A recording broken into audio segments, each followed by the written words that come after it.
Hi hello നമസ്കാരം Venice കിച്ചണിലേക്ക് എല്ലാവർക്കും സ്വാഗതം. അപ്പോൾ ഇതാ നമ്മൾ തിരിച്ച് ഹംഗറിയിലെത്തിയിട്ടുള്ള കാര്യങ്ങളാണ് നിങ്ങൾ കാണാൻ പോകുന്നത്. ഞാൻ പറഞ്ഞല്ലോ മോന് ജോയിൻ ചെയ്യാൻ ദിവസങ്ങളായി. അതുകൊണ്ട് തന്നെ രാവിലെ നേരത്തെ എണീച്ചിട്ട് ഞാൻ ഗോതമ്പ് ദോശയും പിന്നെ വെള്ള ചട്നിയുമാണ് അരച്ചിട്ടുണ്ടായിരുന്നത്. ഒരുപാട് പേര് ചോദിച്ചിട്ടുണ്ടായിരുന്നു, എന്താണ് പറയുക, എല്ലാ സാധനങ്ങളും വാങ്ങിച്ചോ, ഇതെല്ലാം ഇവിടുന്ന് കൊണ്ടുപോയതാണോ? അല്ല, അപ്പാർട്ട്മെൻറ്റിൽ തന്നെ ഉണ്ടായിരുന്നതാണ്. അപ്പോൾ നമുക്ക് ഫ്രഷ് കോക്കനട്ടും എല്ലാം കിട്ടുന്നുണ്ട്. അങ്ങനെ വെള്ള ചട്നി ഉണ്ടാക്കി. പച്ചമുളക് ഇന്ത്യൻ ഗ്രോസറി സ്റ്റോറിൽ കിട്ടും, ഇഞ്ചി എല്ലാം കിട്ടുന്നുണ്ട്. അപ്പോൾ വെളിച്ചെണ്ണ തൊട്ട് എല്ലാം ഉണ്ട്. ഗോതമ്പ് ദോശ ആൻഡ് വെള്ള ചട്നി വിത്ത് ചായ. ബിക്കോസ് അവൻ ചായയെ കുടിക്കുള്ളൂ, കണ്ണേട്ടൻ കാപ്പിയാണ് കുടിക്കുക. അങ്ങനെ ചായ ഉണ്ടാക്കി രാവിലത്തെ ബ്രേക്ക്ഫാസ്റ്റിൻ്റെ കാര്യങ്ങൾ നോക്കി. ബിക്കോസ് അവനെ ഇറങ്ങാൻ സമയമായിട്ടുണ്ടായിരുന്നു. അപ്പോൾ 2 ദിവസം സ്റ്റാർട്ടപ്പ് എന്നുള്ള രീതിയിൽ അവർ ഒരു ക്ലാസ് വെച്ചിട്ടുണ്ടായിരുന്നു. അത് കഴിഞ്ഞതിന് ശേഷം പിന്നെ ഫുൾ ഫ്ലെച്ച് ആയിട്ടുള്ള രീതിയിൽ 2-3 ദിവസം ഒഴിവ് കഴിഞ്ഞിട്ടാണ് തുടങ്ങുക. അവരെന്തൊക്കെയോ പറഞ്ഞിട്ടുണ്ടായിരുന്നില്ലേ, അതൊക്കെ എടുത്തു കൂട്ടിയേ. മറ്റേ നെപ്റ്റ്യൂൺ കാർഡ്, ID കാർഡ് എല്ലാം എടുത്തോ? വാലറ്റിൽ ഉണ്ടോ അതെല്ലാം? ഇന്നിപ്പോൾ എവിടേക്കാ പോണ? മെയിൻ ബിൽഡിങ്ങിലേക്കാ? ഓക്കെ. ഫോൺ മറക്കണ്ട, പോക്കറ്റിലുണ്ട്. ഫോൺ മറക്കണ്ടെന്ന്, എവിടെയും മറക്കണ്ട എന്നാണ് ഉദ്ദേശിച്ചത്, മറക്കണ്ടെന്നല്ല. Okay, all the best. Bye bye. We can leave whenever we want. നീ എത്ര മണിയാകുമ്പോഴേക്കും ടെൻറ്റേറ്റീവ്ലി വരും? 2:15. Okay. I'll come little sort of 4 നീ ഉച്ചയ്ക്ക് ഊണ് കഴിക്കാൻ വരുമോ? അപ്പോൾ 2:50 എന്ന് പറയുമ്പോൾ 2:15. Yeah, I'll be here for lunch. Tomorrow I will. Okay. ഇന്ന് ഇവിടെ വന്നിട്ട് കഴിക്കണം. ഇന്ന് ഇവിടെ വന്നിട്ട് കഴിക്കും. നാളെ I'll be out. എന്തിനും നിനക്ക് ഒന്നും പറ്റിയിട്ടില്ലെങ്കിൽ ഞാൻ നിനക്ക് ആ ബ്രെഡ് വെച്ചിട്ടുണ്ട്, നീ കഴിച്ചോ. ഓക്കെ കേട്ടോ. ചാർജർ എവിടെയെങ്കിലും വെച്ച് കഴിഞ്ഞാൽ എടുക്കാൻ മറക്കണ്ട കേട്ടോ. വാലറ്റ് ഒന്നും മറക്കരുതേ. ശരി കണ്ണമ്മ, ബൈ ബൈ. ഓക്കെ, ഊണ് കഴിക്കാൻ വരൂ കേട്ടോ.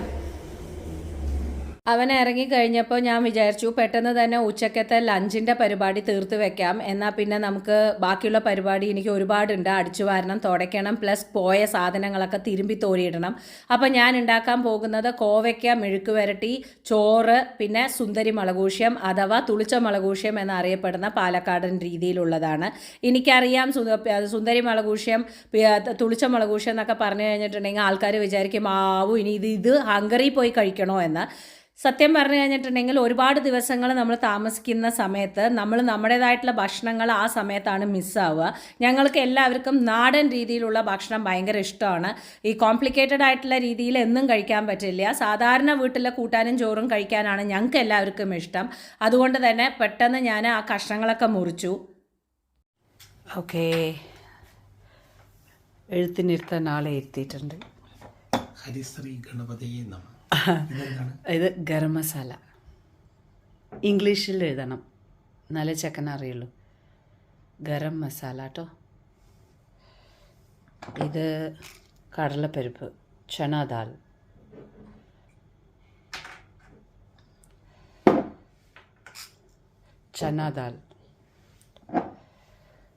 Turmeric powder. എൻ്റെ അമ്മയാണ്. ഊപ്പരിപ്പ്, പൊടി. അമ്മയ്ക്ക് മാത്രമേ അറിയുള്ളൂ അതെന്താണ്. Turmeric powder. ഇനിയും കുറച്ച് ബോട്ടിലും കൂടി നിറയ്ക്കാനുണ്ട്, അത് ശരിയാവും. ഇതാ ഉണക്കമുളക്, അതെന്തോ അവിടെ തകരാറായി. Dry red chilli. മണക്കണം. ജീരകപ്പൊടിയാണോ മല്ലിപ്പൊടിയാണോ നോക്കൂ. തരൂ. അങ്ങനെ എഴുതാൻ പറ്റില്ലല്ലോ.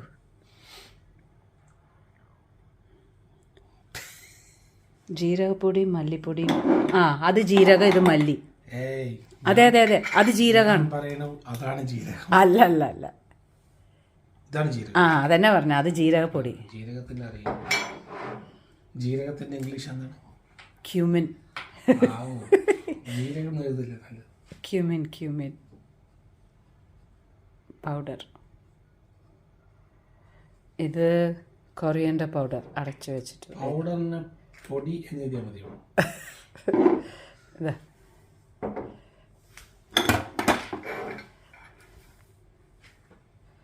അടക്കി കിട്ടോ.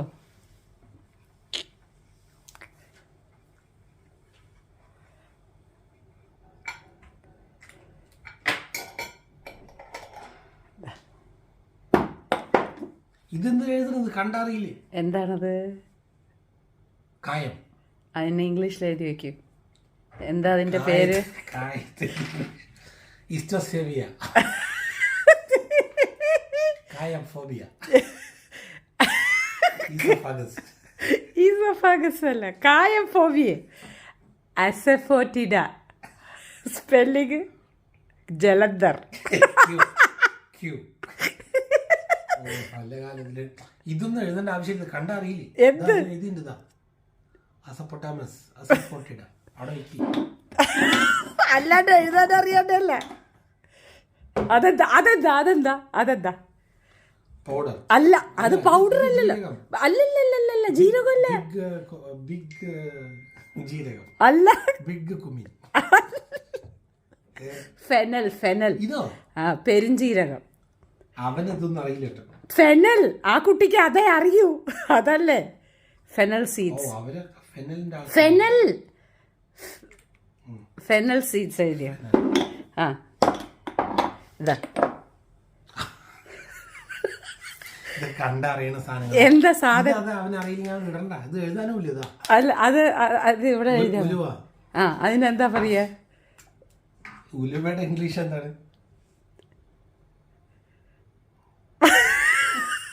ഒരാൾക്ക് ഉലുവ ഇട്ടിട്ടുണ്ട് എന്ന് കണ്ണേട്ടൻ ഇംഗ്ലീഷിൽ പറയണം. കണ്ണേട്ടൻ എത്തിച്ച് ഞാനിതിൽ കായും ഉലുവയും ജീരകവും വറുത്തിട്ടു എന്ന് പറയണമെങ്കിൽ കണ്ണേട്ടൻ എന്ത് പറയും? ഉലുവ ഏറ്റവും രസം എന്ന് വെച്ചാൽ ആംഗ്യത്തിലും കാണിക്കാൻ പറ്റില്ല. കണ്ണേട്ടൻ ഒരാളോട് മോരൊഴിച്ച കൂട്ടാനിൽ നിങ്ങൾ കടുക് വറുത്തിടുമ്പോൾ വെളിച്ചെണ്ണ ഒഴിച്ച് കടുക്, ഉലുവ, ജീരകം, വറ്റൽ മുളക്, കരുവേപ്പില ഇടൂ എന്ന് പറയണമെങ്കിൽ കണ്ണേട്ടൻ എന്തൊക്കെ പറയും? ആദ്യത്തെ വാക്ക് അംബ്രലയിലുണ്ട്, മഴയിലില്ല. എന്താ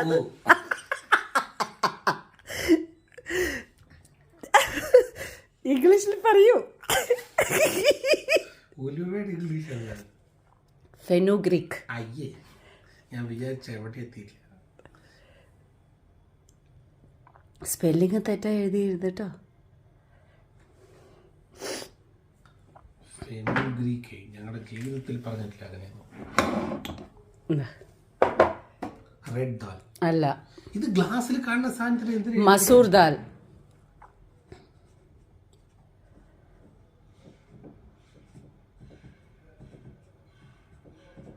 ഓക്കെ, ഇനി എന്താ? Chilli flakes. കുറച്ച് ബോട്ടിൽ ഒഴിവുണ്ട്, അതിലൊക്കെ ഇട്ട് വെക്കണം. ഇട്ട് വെച്ചതവൻ ഉണ്ടാക്കട്ടെ.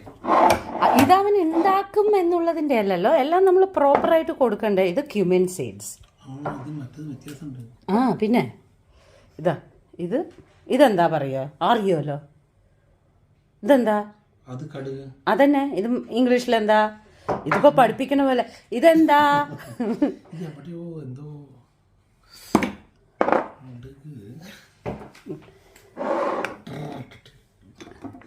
മസ്റ്റേർഡ്. ആ, മസ്റ്റേർഡ്. ഇതാണ് അതിൽ സാങ്ങിങ്ങനെ കാണിക്കാം. എന്തെന്ന്? എണ്ണയിലിട്ടിട്ട് പൊട്ടിത്തെറിക്കണത്. കണ്ണൻ ഓർമ്മയുണ്ടോ? നമ്മള് ഇസ്താൻബുളിൽ പോയിട്ട് അയ്യോ, എന്താണ്? അല്ലല്ല, അതൊന്നും ആയിട്ടില്ല. ഇസ്താൻബുളിൽ പോയിട്ട് പാല് പശുവിന്റെ വേണം പറഞ്ഞത് എനിക്കിപ്പോഴും കടേട്ടൻ പറഞ്ഞത് ഓർമ്മയുണ്ട്.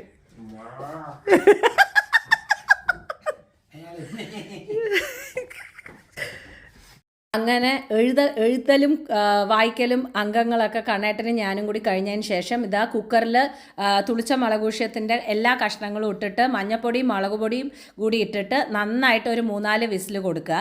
എന്നിട്ട് തുറന്നതിന് ശേഷം മത്ത് വെച്ചിട്ട് നന്നായിട്ടൊന്ന് ഉടച്ചെടുക്കുക. എൻ്റെ അടുത്ത് മത്തൊന്നും അവിടെ ഇല്ലാത്തതുകൊണ്ട് ഞാൻ ഈ ഒരു സംഭവം കൊണ്ട് നന്നായിട്ട് മറ്റേ തടിത്തവി കൊണ്ട് നന്നായിട്ടൊന്ന് ഉടച്ചു കൊടുക്കുകയാണ്. ഇത്ര മാത്രമേ ഉള്ളൂ സുന്ദരി മുളകൂഷ്യ അഥവാ തുളിച്ച മുളകൂഷ്യത്തിന്. കുറച്ച് വെളിച്ചെണ്ണയും കൂടി ഒഴിച്ചു കൊടുത്തിട്ടുണ്ടെന്നുണ്ടെങ്കിൽ ഉപ്പും വെളിച്ചെണ്ണയും കൂടി ഇട്ട് കഴിഞ്ഞിട്ടുണ്ടെങ്കിൽ നമ്മുടെ മുളകൂഷ്യൻ റെഡി. ഇത് വളരെ വളരെ ടേസ്റ്റി ആയിട്ടുള്ളൊരു മുളകൂഷ്യയാണ്. ഇതിൻ്റെ ഇൻഡിവിജ്വൽ വീഡിയോ ഞാൻ ഓൾറെഡി ഇട്ടിട്ടുണ്ട്. പുതിയതായിട്ട് കാണുന്നവരാണെന്നുണ്ടെങ്കിൽ സുന്ദരി മുളകൂഷ്യം അഥവാ തുളിച്ച മുളകൂഷ്യം എന്ന് വിനീസ് കിച്ചൺ എന്ന് പറഞ്ഞാൽ അടിച്ചു കഴിഞ്ഞാൽ നിങ്ങൾക്ക് വരുന്നതായിരിക്കും. അപ്പോൾ അത് പെട്ടെന്ന് തന്നെ ഞാൻ തീർത്തു. പിന്നെ എല്ലാം അവൻ എഴുതി വെക്കാനുള്ള കാരണം എന്താ വെച്ചാൽ അവൻ ഉണ്ടാക്കുന്നുള്ള പ്രതീക്ഷ കൊണ്ടൊന്നും അല്ല, എന്നാലും സംഭവങ്ങളൊക്കെ നീറ്റായിട്ട് കാണുന്ന സമയത്ത് അവനത് പെട്ടെന്ന് തന്നെ ഉണ്ടാക്കാൻ പറ്റുമല്ലോ എന്ന് വിചാരിച്ചിട്ടാണ്. ചോറുണ്ണ നിങ്ങൾക്ക് അവിടേക്ക് പോകണം പറഞ്ഞില്ലേ, എനിക്ക് വേറെ പണികളുണ്ടേ. ശരിയായിക്കോട്ടെ. അടിച്ചു വാരണം, തുടയ്ക്കണം. ചോറ്, തുളിച്ച മുളകൂഷ്യം. ഹംഗറിയിൽ ഇപ്പോൾ അച്ഛ പറഞ്ഞമാതിരി ഹംഗറിയിൽ ആദ്യത്തെ തുളിച്ച മുളകൂഷ്യം ഉണ്ടാക്കിയ ഏക വ്യക്തി ഞാനായിരിക്കും. കോവയ്ക്ക മെഴുക്ക് വരട്ടി, തൈര്. മനു വന്നിട്ട് കഴിക്കും.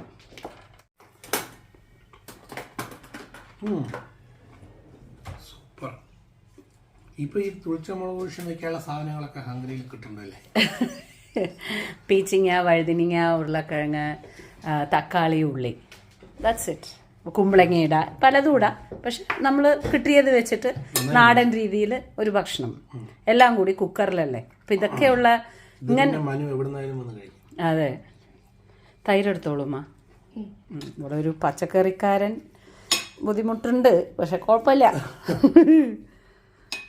അതാണ് ഈ തുളിച്ച മുളകൂഷ്യത്തിൻ്റെ പ്രത്യേകത. എന്തായാലും ആ നാടൻ തൈര് ഇവിടെ വാങ്ങിയത് നമുക്കത് ആ ഒരു സ്ത്രീ പറഞ്ഞു തന്നതുകൊണ്ട് നമുക്ക് മനസ്സിലായി ആ തൈരിൻ്റെ ഏതാ. അതേതാണ് പശുവിൻ്റെ തൈര് എന്ന് ആ സ്ത്രീ പറഞ്ഞു തന്നില്ലേ. നന്നായിട്ടുണ്ട്, കുഴപ്പമില്ല. ഓക്കെ, കഴിച്ചോളൂ. അച്ചാറ് വേണം? ഓക്കെ. അങ്ങനെ അവൻ 2:15 വന്നിട്ട് ഭക്ഷണമൊക്കെ കഴിച്ച് റെസ്റ്റൊക്കെ കഴിഞ്ഞതിന് ശേഷം ഞങ്ങളൊന്ന് വൈകുന്നേരം ഒരു കഫേയിലേക്കാണ് പോയത്. ഇത് പാരീസ് കഫേ എന്നാണ് അറിയപ്പെടുന്നത്. ഇത് കിച്ചുവിന് ആരൊക്കെയോ റെഫർ ചെയ്തിട്ട് കിച്ചുവിൻ്റെ അടുത്ത് പറഞ്ഞിട്ടുണ്ടായിരുന്നു, ഇവിടെ ഒന്ന് പോയിട്ട് ഫുഡ് കഴിച്ചു നോക്കൂ, സൂപ്പറാണെന്ന് അവൻ്റെ ഫ്രണ്ട്സ് ആരൊക്കെ പറഞ്ഞിട്ടുണ്ടായിരുന്നു അത്രേ. അങ്ങനെയാണ് അവൻ പറഞ്ഞിട്ടാണ് നമ്മളിത് കണ്ടുപിടിച്ചിട്ട് പോയത്. ഇതല്ലാതെ ന്യൂയോർക്ക് കഫേ എന്ന് പറഞ്ഞിട്ട് വേറൊരു സംഭവമുണ്ട്. അത് ലോകത്തിലെ വെച്ചിട്ട് ഏറ്റവും ബ്യൂട്ടിഫുൾ ആയിട്ടുള്ള ഇൻറ്റീരിയേഴ്സ് ഉള്ള കഫേയാണ്. അതിന് നമ്മൾ ട്രൈ ചെയ്തിട്ടുണ്ടായിരുന്നു, പക്ഷെ നമുക്ക് കിട്ടിയില്ല. അതായത് ബുക്കിങ്സ് കിട്ടിയില്ല. ഏകദേശം എനിക്ക് തോന്നുന്നു സെപ്റ്റംബർ അവസാനം ഇല്ലെങ്കിൽ ഒക്ടോബറൊക്കെ ആയിട്ടാണ് ബുക്കിങ്സ് ഉണ്ടായിരുന്നത് അവിടെ. അതുകൊണ്ട് നമുക്ക് അവിടേക്ക് പോകാൻ പറ്റിയില്ല. ഇതും സൂപ്പറായിരുന്നു ശരിക്കും പറഞ്ഞു കഴിഞ്ഞിട്ടുണ്ടെങ്കിൽ. Yes, it is a very good and നല്ല കോസ്റ്റ്ലി ആയിട്ടുള്ള ഹോട്ടൽ തന്നെയായിരുന്നു. നമുക്ക് എപ്പോഴും ഒന്നും നമ്മൾ പോവില്ലല്ലോ, once in a time experience ചെയ്യാൻ വേണ്ടി മാത്രമല്ലേ പോകുന്നത്. അപ്പോൾ അതെന്താണെന്നൊന്ന് അറിയാൻ വേണ്ടിയിട്ട് മാത്രം നമ്മളെല്ലാവരും പോയിട്ടുണ്ടായിരുന്നു. ലൈവ് മ്യൂസിക്കാണ്. മാത്രമല്ല ഇങ്ങനെയുള്ള നല്ല ഭംഗിയിലുള്ള ഒരു സ്നേഹം ഒക്കെ നമുക്ക് കാണാൻ പറ്റും കേട്ടോ. എനിക്ക് അന്ന് ഞാനത് കണ്ടപ്പോൾ എനിക്ക് ഭയങ്കര സന്തോഷം തോന്നി. ആ ആൻറ്റിയുടെ പിറന്നാളായിരുന്നു അന്ന്. എന്നിട്ട് മൂപ്പര് ഐ തിങ്ക് അവരുടെ 40 or 50 ഇയേഴ്സ് ഓഫ് മാരേജിൻ്റെ ഒരു ഇതായിരുന്നു അവിടെ സെലിബ്രേറ്റ് ചെയ്യുന്നുണ്ടായിരുന്നത്. പിന്നെ ഞാൻ ഓർഡർ ചെയ്തിട്ടുണ്ടായിരുന്നത് ഫ്രഷ് ആയിട്ടുള്ള ലാവൻഡർ ലെമൺ ആയിരുന്നു ഓർഡർ ചെയ്തിട്ടുണ്ടായിരുന്നത്. Fresh lavender lemon mojito. So it was very nice. പിന്നെ എന്താണ് അവർ നമുക്ക് ലൈവായിട്ടുള്ള മ്യൂസിക് വായിച്ചിട്ട് ഓരോ ടേബിളിനും നമ്മൾ എന്ത് പാട്ടാണോ പറയുന്നത് ആ പാട്ട് അവർ ലൈവായിട്ടുള്ള രീതിയിൽ നമുക്ക് വായിച്ചിട്ട് നമ്മുടെ അടുത്തേക്ക് വരും. അപ്പോൾ ഞാൻ മനുവിനും കിച്ചുവിനും വേണ്ടിയിട്ട് ഒരു മ്യൂസിക് ഡെഡിക്കേറ്റ് ചെയ്തിട്ടുണ്ടായിരുന്നു. അപ്പോൾ അത് വായിച്ചിട്ട് അവർ മനുവിൻ്റെ അടുത്തും കിച്ചുവിൻ്റെ അടുത്തേക്കും വരുമായിരുന്നു. So it was very beautiful. അന്നത്തെ വൈകുന്നേരത്തെ ഞങ്ങളുടെ ആംബിയൻസ് വളരെ നല്ല ഡിന്നറായിട്ടുള്ള രീതിയിൽ തന്നെയാണ് പോയത്. ബിക്കോസ് എന്താ പറയുക, നല്ലൊരു ഫീലിംഗ് ആയിരുന്നു. യെസ്, നമുക്ക് ഒരു ഭാഗത്ത് നല്ല കോസ്റ്റ്ലി ആണെന്ന് അറിയെങ്കിലും ഒരു പ്രാവശ്യമല്ലേ ഉള്ളൂ, ഒന്ന് ട്രൈ ചെയ്യണത് കൊണ്ട് തെറ്റില്ലല്ലോ എന്ന് വിചാരിച്ച് ഞങ്ങൾ എല്ലാവരും ട്രൈ ചെയ്യാൻ വേണ്ടിയിട്ട് തന്നെയായിരുന്നു. കണ്ണേട്ടൻ മീനായിരുന്നു, ഞാൻ ചിക്കൻ കറി പോലത്തെ ഉള്ളതായിരുന്നു ചെയ്തിട്ട് വാങ്ങിയിട്ടുണ്ടായിരുന്നത്. മെയിൻ കോഴ്സ് മാത്രമേ നമ്മൾ വാങ്ങിയുള്ളൂ, അല്ലാതെ വേറൊന്നും വാങ്ങിയില്ല. മുന്നേ മാഷ് പൊട്ടേറ്റോ ആൻഡ് ചിക്കൻ്റെ എന്തോ വാങ്ങി. കിച്ചു എന്താ വാങ്ങിച്ചതെന്ന് എനിക്ക് ഓർമ്മയില്ല. ടേസ്റ്റ് വൈസ് അമേസിങ് എന്ന് പറഞ്ഞു കഴിഞ്ഞാൽ ഫ്ലേവേഴ്സ് ബ്ലെൻഡിങ് വാസ് ഓസം. അതൊരു മൾട്ടി ക്വിസിൻ ആയതുകൊണ്ട് തന്നെ it was very very very tasty. അവരുടെ ആംബിയൻസിനെ കുറിച്ചിട്ടൊന്നും പറയാനേ ഇല്ല എനിക്ക്, അവരുടെ ആ സർവീസിനെ കുറിച്ചിട്ടും ഒന്നും പറയാനില്ല, പേര് കേട്ട തന്നെയാണ്. ആൻഡ് ഇതൊരു വണ്ടർഫുൾ ഡെസേർട്ടാണ് നമ്മൾ ഓർഡർ ചെയ്തത്. ആ ഡെസേർട്ട് നോക്കുകയാണെന്നുണ്ടെങ്കിൽ ആ വൈറ്റ് കളർ നിങ്ങൾ കാണുന്നത് യോഗേർട്ടാണ്. ആ യോഗേർട്ടിനെ ഫ്രീസ് ചെയ്തിട്ടുള്ള രീതിയിൽ അതിലത്തെ ഫ്ലേവേഴ്സോട് കൂടിയിട്ട് അതിൻ്റെ സൈഡിൽ വരുന്ന അക്കമ്പനിമെൻറ്റ്സ് ഒക്കെ കൂടിയിട്ടാണ്. അമേസിങ് ആയിരുന്നു എന്ന് പറഞ്ഞാലും പോരാ, എനിക്ക് ഇപ്പോഴും അതിൻ്റെ സ്വാദ് വായിൽ നിൽക്കുന്നുണ്ട്. അത്രയ്ക്കും നല്ല ടേസ്റ്റ് ആയിരുന്നു. ഓരോരുത്തരും ഓരോ രീതിയിലുള്ള ഡെസേർട്ടാണ് പറഞ്ഞത്. ഇനി അടുത്ത വീഡിയോയിൽ വിശേഷമായി കാണാട്ടുള്ളൂ.